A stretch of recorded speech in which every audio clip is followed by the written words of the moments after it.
E aí galera, tudo bem com vocês? Bora para mais um vídeo do canal Debatendo com Fute? Então eu convido a vocês, deixa o like, se inscreve no canal e ativa o sininho de notificações para não perder nenhum conteúdo do canal, beleza? Então solta a vinheta, meu diretor, e bora pro vídeo!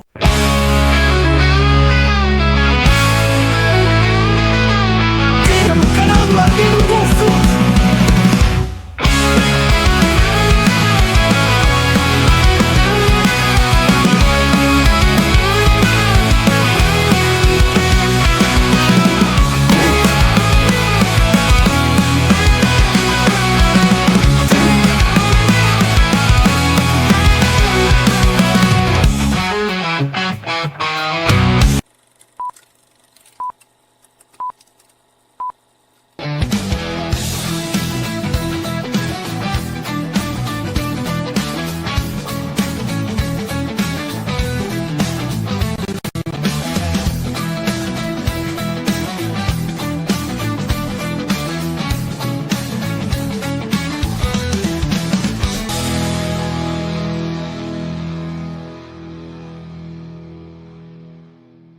Milênios Geriátricos no ar, em parceria com o canal Debatendo com Fute. Não se esquece de se inscrever, deixar o like nos dois canais.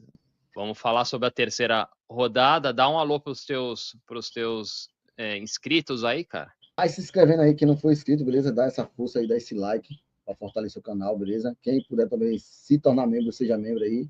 Se inscreve lá também no canal Milênio Geriátrico, beleza? Fortalece aí também o trabalho lá do nosso parceiro amigo aí, Diego, beleza? E a galera dele lá no canal Milênio Geriátrico, fortalece lá, se inscreve lá também, beleza? Segue lá também no Instagram também lá do Milênio Geriátrico, beleza? Top demais, viu?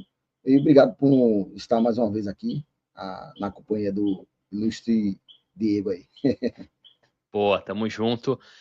Bom, vamos, sem enrolação, vamos colocar na tela os jogos aí, depois a tabela, né, para a gente dar uma olhada em tudo que aconteceu. Os resultados primeiro. Ontem, Juventude 2, Ceará 1. Juventude ganhou de virada do Ceará em casa, né? Uma vitória importante. Juventude chega aí a 6 pontos. Daqui a pouco a gente vai olhar a tabela. Mas realmente um jogo que não teve tanta atenção quanto outros jogos, né? Mas Juventude aí vai mostrando que tem força em casa, né? Pelo menos nesse início de campeonato. O Bragantino ganhou de 1-0 do Botafogo, né? Um gol do Eduardo Sacha logo no início, 4 minutos. Depois segurou o Botafogo para vencer a primeira aí, o Bragantino.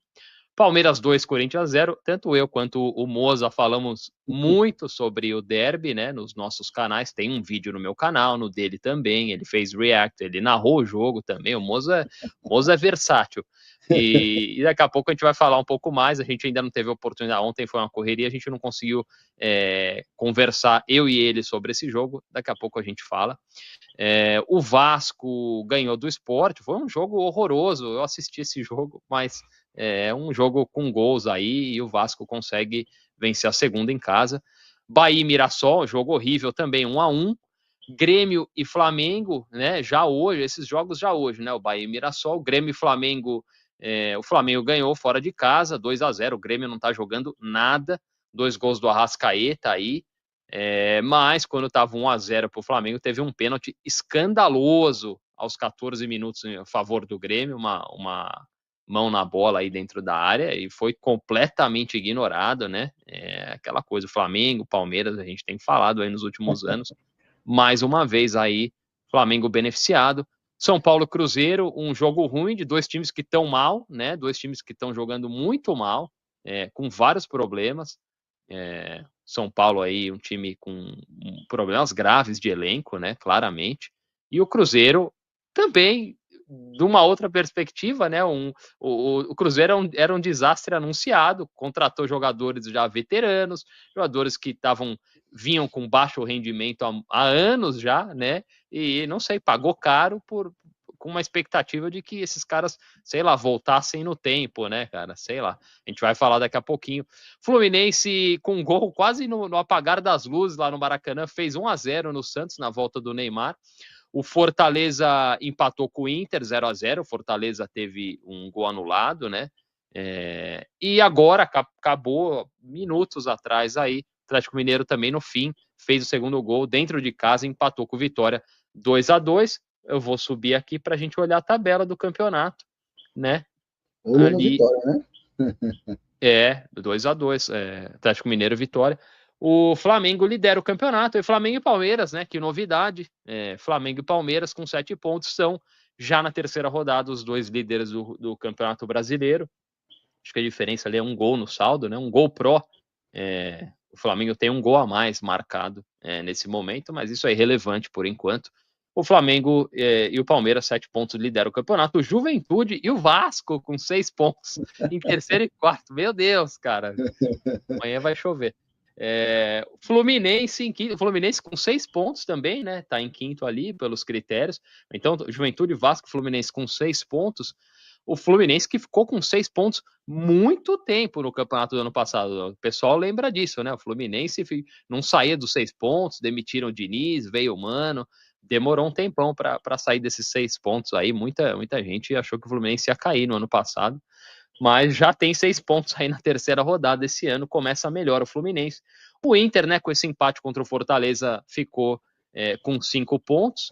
Fortaleza também, os dois times aí com a mesma pontuação. Ceará, Corinthians, Botafogo, Bragantino e Cruzeiro com 4 pontos, todos com uma vitória, um empate e uma derrota. O Grêmio, o Bahia, o São Paulo tem 3 pontos. O detalhe é que o Bahia e o São Paulo, 3 jogos e 3 empates, né?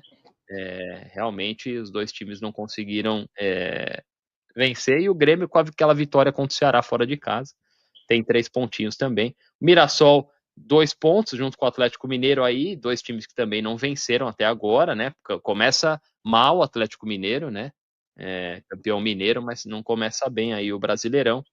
E o Santos, o Vitória e o Sport são os 3 times com apenas 1 ponto. O Santos não ganha um jogo desde as quartas de final do Campeonato Paulista. Impressionante. E o Pedro Caixinha permanece lá no Santos, né? A pressão é enorme. Vamos ver o que vai acontecer.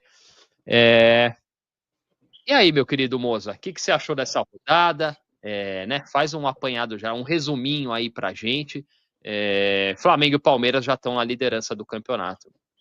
Você falou do jogo do Cruzeiro e São Paulo, um jogo feio também. O Flamengo também tá um jogo muito feio. Tá? Eu assisti ali um segundo tempo, né? O segundo tempo eu assisti, tava muito chato de assistir. Jogo desanimado, né? Eu assisti também, acompanhei também um pouco sobre o Vitória e Atlético Mineiro, que também, enquanto eu estava assistindo, estava um jogo chatíssimo também. Cara, isso aqui, os dois aqui não é surpresa para ninguém, né? Flamengo e Palmeiras não é surpresa para ninguém, né? Tá aí em cima, né? Surpresa aqui é o Juventude, é o Vasco, é o Fluminense. São equipes que, teoricamente, são mais fracas, né? De que o próprio Inter, de que o próprio Fortaleza, de que o próprio Corinthians, Botafogo. É o início do campeonato. A gente sabe muito bem que o ano passado o campeonato ele foi colado depois de uma afastada, ficou dois blocos ali, né? Um brigando para não cair e os outros tentando brigar para ser campeão. Então, deu uma afastada ali no bloco, aí terminou o Corinthians se recuperando, chegando ali no 7º lugar e conseguindo ir para a Libertadores, né? Mas é o início do campeonato e eu acho que tem muita coisa ainda para rolar aqui, muita bola ainda para rolar. Os próximos jogos do Corinthians vai ser em casa, e isso é muito bom para o Corinthians, né? Eu acho que dá uma leve vantagem aí nos próximos 2 jogos. Agora tem que ganhar, né? Tem que jogar bola e ganhar. É isso aí. Pois vamos escolher um jogo aí para a gente falar um pouquinho. Vamos começar esses jogos que acabaram agora há pouco, né? Cara, eu queria falar do Corinthians, cara, se possível. A gente vai, vamos falar, mas porque tá fresquinho, né? O pessoal, o do Corinthians foi ontem. Vamos falar desse Fortaleza e Inter aí. Cara, Fortaleza não tá conseguindo jogar bem, né? O Inter vinha muito bem, mas um jogo que o Inter jogou sem o Alan Patrick, sem o Bernabé, né? O que dificulta muito. Mas o Inter tá aí, 5 pontos, né? Ainda não perdeu no campeonato, tem um time forte. O Inter tá 17 jogos sem perder. invicto a 17 jogos, a maior sequência invicta do Roger Machado. É um bom trabalho dele no Internacional. É um time que realmente é apontado como favorito para muitos e deve seguir forte nesse campeonato, né? Se eu não estiver enganado, não sei se o Fortaleza já perdeu em casa esse ano. Se perdeu, acho que perdeu para o Ceará 1-0, não sei, não estou lembrado bem. Mas o ano passado o Fortaleza não perdeu um jogo em casa. Então é um time muito forte em casa, Fortaleza. Entendeu? O Internacional é um time bem qualificado, tem bons jogadores, jogadores que podem fazer a diferença. Mas eu assisti o jogo, né, um pouco aí do jogo do Inter e Fortaleza, e, cara, não me agradou nem o Inter e nem o Fortaleza. Muita briga ali no meu campo, muita disputa ali no meu campo, sem muita chance clara de gol. Teve um ali do Fortaleza com. Esqueci o nome agora eu acho que é Moisés, não sei, o nome do jogador do Fortaleza, que chegou, em vez de ele chutar de esquerda, ele chutou de direita, né? Terminou perdendo uma chance ali. Poderia ter tocado pro meio da área também. E também chegou com, acho que o Borré, o Inter chegou com o Borré dando um chute ali, saindo ao lado esquerdo do gol do Fortaleza. Eu acho que foi as chances assim, mais evidentes aí dos dois times, né? Mas bem trucado o jogo, né? Bem amarrado. E eu acho que o destaque da rodada aí é da torcida, cara. Porque falar uma coisa para você, viu? Pouco torcedores nos estádios. Fortaleza mesmo, um estádio tem o quê? Pega o quê? Uns 60 mil pessoas ali. E o estádio quase vazio, cara. Se tivesse 20 mil pessoas, era muito ali. Então, acho que destaquei a torcida, cara. Porque o jogo em si, o futebol em si, não está agradando. Assisti o segundo tempo do Flamengo e Grêmio, também não me agradou, apesar de o Flamengo ter feito o gol, mas não gostei, assim, atrativo para assistir, né? E o Internacional também, com o Fortaleza, também assisti ali uma parte ali acho que do primeiro tempo, assisti. Também bem trucado o jogo, bem duro, bem disputado, mas sem muita emoção, né? Eu gosto quando tem bola na trave, defesa do goleiro, né? Quando tem chance clara de gol, né? Que os caras metem a bola para fora, o goleiro defende. Eu gosto assim, né? Com emoção. Um ponto excelente que você levantou aí. Realmente os estádios cheios de buracos, né? O Palmeiras ontem não encheu lá em Barueri, eles não vão mesmo, né? Apesar do arena pequena, né? Daquela. O Juventude, eu falei, pô, o Juventude tem mostrado força em casa, né? No Alfredo Jaconi, pô, 2 vitórias e tal, mas também, pô, totalmente vazio ali, pouca gente no estádio. O Vasco tinha bastante gente, né? Em São Januário sempre eles vão, realmente a torcida empurra.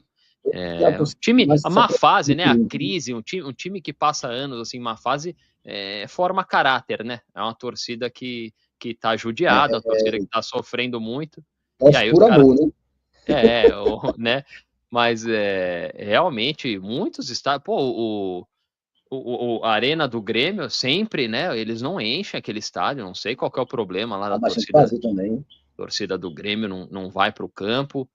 Morumbi também, todo esburacado hoje, muitos espaços vazios. A torcida mais popular, eles dizem, né? A do São Paulo é brincadeira. Isso aí foi um dos maiores equívocos, foi esse auto-apelido aí da torcida do São Paulo. A torcida do São Paulo não vai. Não vai, cara. Tem que ter ingresso barato, tem que estar numa fase interessante. Quando tá assim, igual tá agora, a torcida pinha cabeça do técnico, esquece. Não enche estádio, nunca encheu. Eu tenho mais de 40 anos que eu vejo futebol, cara. Esquece, não vai. No Maracanã tinha espaço também, jogo do Fluminense, né? O Mineirão, né? O Atlético Mineiro tá jogando no Mineirão ainda. Bastante vazio, né? Muito vazio, impressionante. Torcedor do Atlético Mineiro se gaba pra caramba, eles são uma torcida fanática, não enche estádio. Interessante de observar. A gente sabe que o futebol brasileiro hoje os ingressos não são baratos, né? Muitos estádios aí os ingressos são caros e a gente tá com o calendário desse ano é bizarro. Tem muitos times aí com problema por causa do calendário, porque os times estão jogando 3 vezes por semana, cara. Tem jogo toda hora, assim, a gente tá completamente, os jogadores já estão, a gente tá em abril, os jogadores estourados aí, vários times com desfalques, o Corinthians é um deles, o São Paulo também tá com desfalque, muitos times aí com problemas, né, então realmente acima do normal, eu diria, a desorganização do futebol brasileiro nesse início, nessa temporada 2025, né, Moza? Eles poderiam ter feito, pelo menos só esse ano, né? Por causa do Mundial, poderia ter feito um estadual mais curto, né? uma coisa que não é regra, né? É uma vez ou outra. Eu acho que ele poderia ter feito mais curto o estadual, aí poderia dar uma ajuda melhor aí para os times, né? Principalmente os principais aí da Série A. Mas os times estão sofrendo bastante, até porque os caras ganham uma bala lá, ganham muito dinheiro, cara, mas os caras correm mais de 16 quilômetros em um jogo, é muita intensidade, a musculatura não aguenta não, cara, uma hora ela estoura. O cara pode ser jovem e se o jovem não está suportando a intensidade do jogo, imagine o Lucas, o Oscar, que está se adaptando ainda, apesar dele ser brasileiro, mas ele estava no futebol chinês, que é diferente, totalmente diferente. O André Carrillo também está sentindo bastante essa quantidade de jogos, né? Então, não é fácil, cara, não é fácil para o jogador. Eu sei que os caras ganham dinheiro lá, ganham porque pagam, né? Oferecem, cara. Se alguém chegar para mim e oferecer uma bala também para jogar em pleno meu dia, eu vou, cara. Agora, depois ele dizer que eu não estou jogando nada, bom, você me contratou para jogar meu dia, né? Nilson Quente, eu estou fazendo minha parte. Agora, você que disse que ia me pagar. Então, os caras oferecem muito dinheiro, né, cara? O Flamengo e o Palmeiras tem muita culpa nisso aí. Infracionou demais o futebol, entendeu? O futebol brasileiro infracionou demais. Os caras vão lá, metem dinheiro, compram o jogador. Isso aí, cara, qualquer jogador que quer vir vai querer dinheiro alto. Então, de qualquer forma, quem tem a culpa é quem assinou lá, né? Deu o contrato lá, o cara assinou e já foi. Os principais culpados aí são os presidentes dos clubes, né? Que só olha para o próprio umbigo, né? Tem isso também, né? Canal Milênio Geriátricos, debatendo com o Fute. Tamo junto. Valeu.